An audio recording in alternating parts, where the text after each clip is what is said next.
Chapter 16. The forenoon of Saturday passed in a whirl of last-minute things. Anne, shrouded in one of Mrs. Nelson's aprons, spent it in the kitchen helping Nora with the salads. Nora was all prickles, evidently repenting, as she had foretold, her confidences of the night before. "We'll be all tired out for a month," she snapped, "and Father can't really afford all this splurge." But Sally was set on having what she calls a pretty wedding, and Father gave in. He's always spoiled her.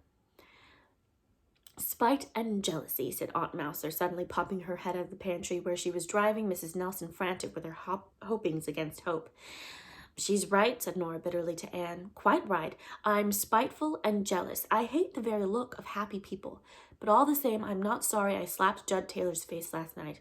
I'm only sorry I didn't tweak his nose into the bargain. Well, that finished the salads. They do look pretty. I love fussing things up when I'm normal. Oh, after all, I hope everyone will go off nicely for Sally's sake. I suppose I do love her underneath everything, though just now I feel as if I hated everyone, and Jim Wilcox worst of all. Well, all I hope is the groom won't be missing just before the ceremony," floated out from the pantry in Aunt Mouser's lugubrious tones.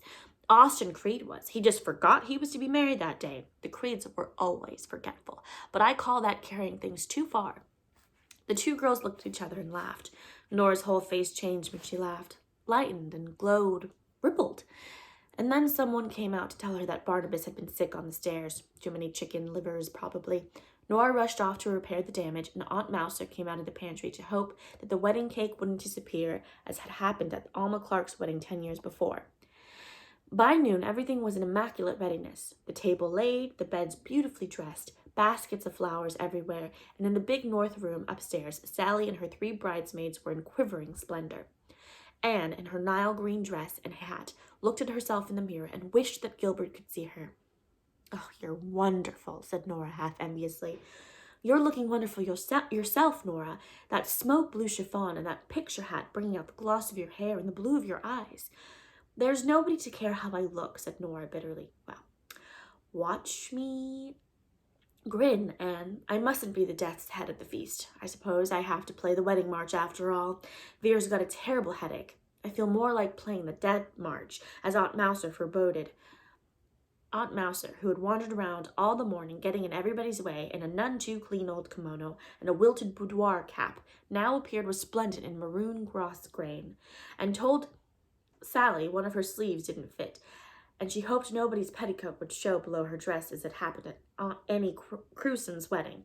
Mrs. Nelson came in and cried because Sally looked so lovely in her wedding dress.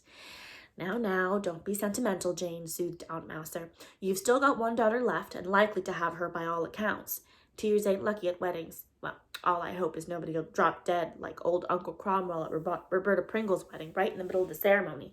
The bride spent 2 weeks in bed from shock." With this inspiring send-off, the bridal party went downstairs to the strains of Nora's wedding march, somewhat stormily played, and Sally and Gordon were married without anybody dropping dead or forgetting the ring. It was a pretty wedding group, and even Aunt Mouser gave up worrying about the universe for a few moments. "After all," she told Sally hopefully later on, "even if you ain't very happy married, it's likely you'd be more unhappy not." Nora, alone, continued to glower from the piano stool, but she went up to Sally and gave her a fierce hug, wedding veil and all. "So that's finished," said Nora drearily when the dinner was over and the bridal party and most of the guests had gone. She glanced around at the room, which looked as forlorn and disheveled as rooms always do in the aftermath. A faded, trampled corsage lying on the floor, chairs awry, a torn piece of lace, 2 dropped handkerchiefs, crumbs the children had scattered, a dark stain on the ceiling where the water from a jug Aunt Mouser had overturned in a guest room had seeped through. "I must clear up this mess," went on Nora savagely. "There's a lot of young fry waiting for the boat train and some staying over Sunday. They're going to wind up with a bonfire on the shore and a moonlit rock dance. You can imagine how much I feel like moonlight dancing. I want to go to bed and cry." "A house after a wedding is over does seem a rather forsaken place," said Anne, "but I'll help you clear up and then we'll have a cup of tea." "Anne Shirley, do you think a cup of tea is the panache for everything? It's you who ought to be the old maid, not me. Never mind, I don't want to be horrid, but I suppose it's my native disposition. I hate the thought of the shore dance more than the wedding. Jim always used to be at our shore dances. And I've made up my mind to go and train for a nurse. I know I'll hate it, and heaven help my future patients, but I'm not going to hang around Summerside and be teased about being on the shelf any longer. Well, let's tackle this pile of greasy plates and look as if we liked it. I do like it. I've always liked washing dishes. It's fun to make dirty things clean and shining again. Oh, you ought to be in a museum, snapped Nora. By moonrise, everything was ready for the shore dance. The boys had a huge bonfire of driftwood ablaze on the point, and the waters of the harbor were creaming and shimmering in the moonlight. Anne was expecting to enjoy herself hugely, but a glimpse of Nora's face as the latter went down the steps carrying a basket of sandwiches gave her pause. She's so unhappy. If there was anything I could do. An idea popped into Anne's head. She'd always been a prey to impulse. Darting into the kitchen, she snatched up a little hand lamp alight there, sped up the back stairs, and up another flight to the attic. She set the light in the dormer window that looked out across the harbor. The trees hid it from the dancers. He may see it and come. I suppose Nora will be furious with me, but that won't matter if he only comes. And now to wrap up a bit of wedding cake for Rebecca Dew. Jim Wilcox did not come. Anne gave up looking for him after a while and forgot him in the merriment of the evening. Nora had disappeared, and Aunt Mouser had, for a wonder, gone to bed. It was 11 o'clock when the revelry ceased, and the tired moonlighters yawned their way upstairs. Anne was so sleepy she never thought of the light in the attic, but at 2 o'clock Aunt Mouser crept into the room and flashed a candle in the girl's face. "Goodness, what's the matter?" gasped Dot Fraser, sitting up in bed. "Shh," warned Aunt Mouser, her eyes nearly popping out of her head. "I think there's someone in the house. I know there is. What is that noise?" "Sounds like a cat meowing or a dog barking," giggled Dot. "Nothing of the sort," said Aunt Mouser severely. "I know there's a dog barking in the barn, but that is not what wakened me. It was a bump, a loud, distinct bump. From ghosties and ghoulies and long-legged beasties and things that go bump in the night. Good Lord, deliver us," murmured Anne. "Miss Shirley, this ain't any laughing matter. There's burglars in this house. I'm going to call Samuel." Aunt Mouser disappeared, and the girls looked at each other. "Do you suppose all the wedding presents are down in the library?" said Anne. "I'm going to get up anyhow," said Mammy. "And did you ever see anything like Aunt Mouser's face when she held the candle low and the shadows fell upward, and all those wisps of hair hanging about it? Talk of the Witch of Endor." 4 girls in kimonos slipped out into the hall. Aunt Mouser was coming along it, followed by Dr. Nelson in dressing gown and slippers. Mrs. Nelson, who couldn't find her kimono, was sticking a terrified face out of her door. "Oh, Samuel, don't take any risks. If it's burglars, they may shoot." "Nonsense, I don't believe there's anything," said the doctor. "I tell you, I heard a bump," quavered Aunt Mouser. A couple of boys joined the party. They crept cautiously down the stairs with the doctor at the head, and Aunt Mouser, candle in one hand and poker in the other, bringing up the rear. There were undoubtedly noises in the library. The doctor opened the door and walked in. Barnabas, who had contrived to be overlooked in the library when Saul had been taken to the barn, was sitting on the back of the Chesterfield, blinking amused eyes. Nora and a young man were standing in the middle of the room, which was dimly lighted by another flickering candle. The young man had his arms around Nora and was holding a large white handkerchief to her face. "He's chloroforming her!" shrieked Aunt Mouser, letting the poker fall with a tremendous crash. The young man turned, dropped the handkerchief, and looked foolish. Yet he was a rather nice-looking young man with crinkly russet eyes and crinkly red-brown hair, not to mention a chin that gave the world assurances of a chin. Nora snatched the handkerchief up and applied it to her face. "Jim Wilcox, what does this mean?" said the doctor with exceeding sternness. "I don't know what it means," said Jim Wilcox rather sulkily. "All I know is Nora signaled for me. I didn't see the light till I got home at 1 from a Masonic banquet in Summerside, and I sailed right over."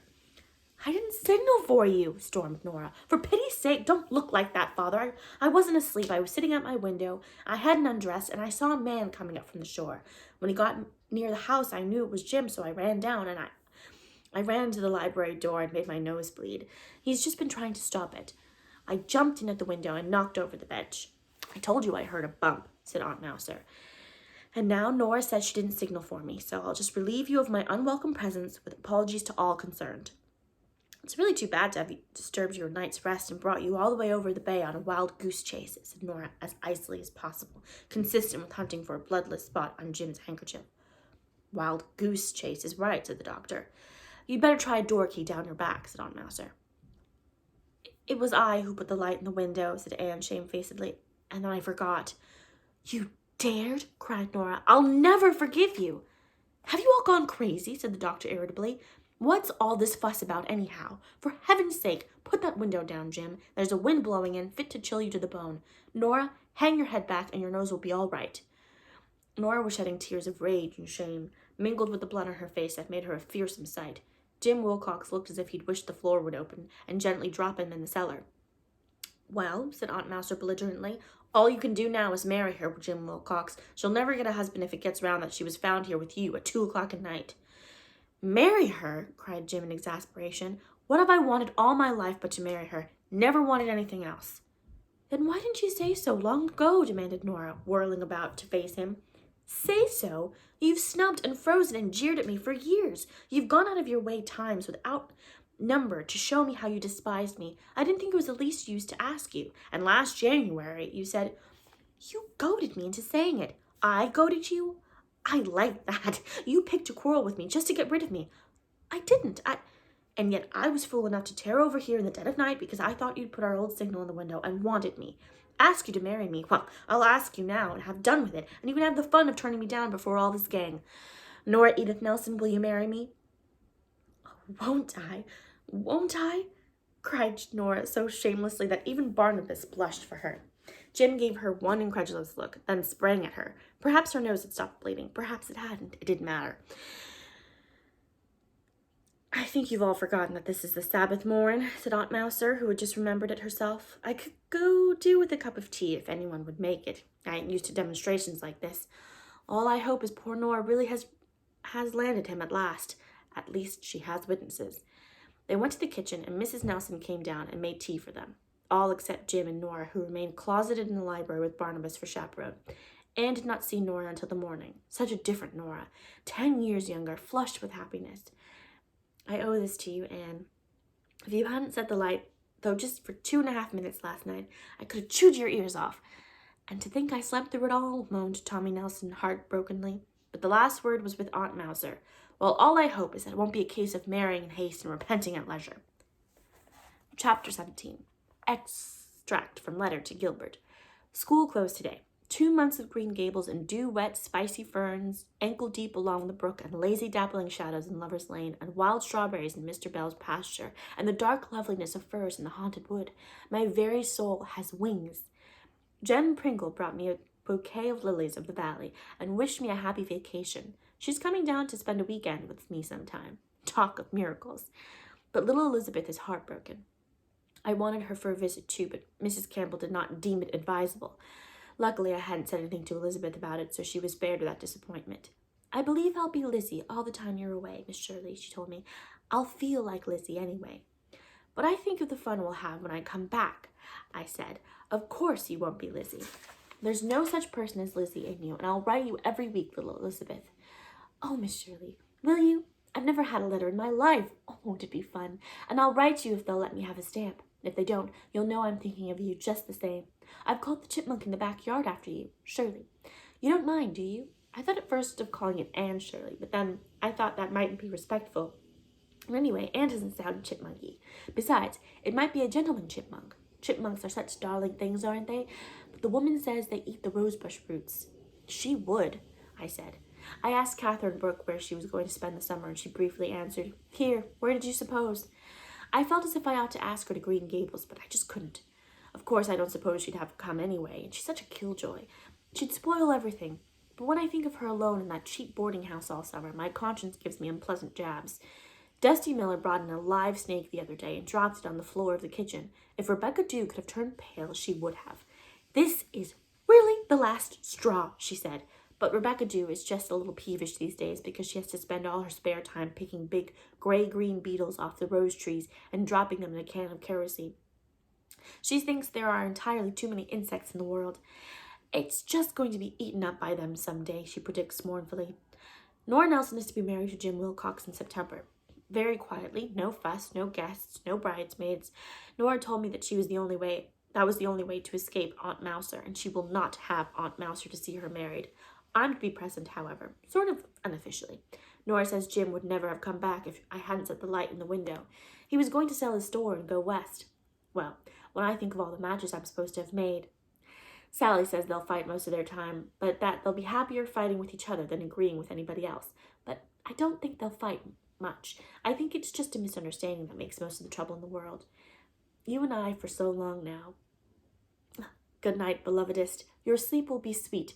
if there is any influence in the wishes of your own. P.S. The above sentence is quoted verbatim from a letter of Aunt Chatty's grandmother.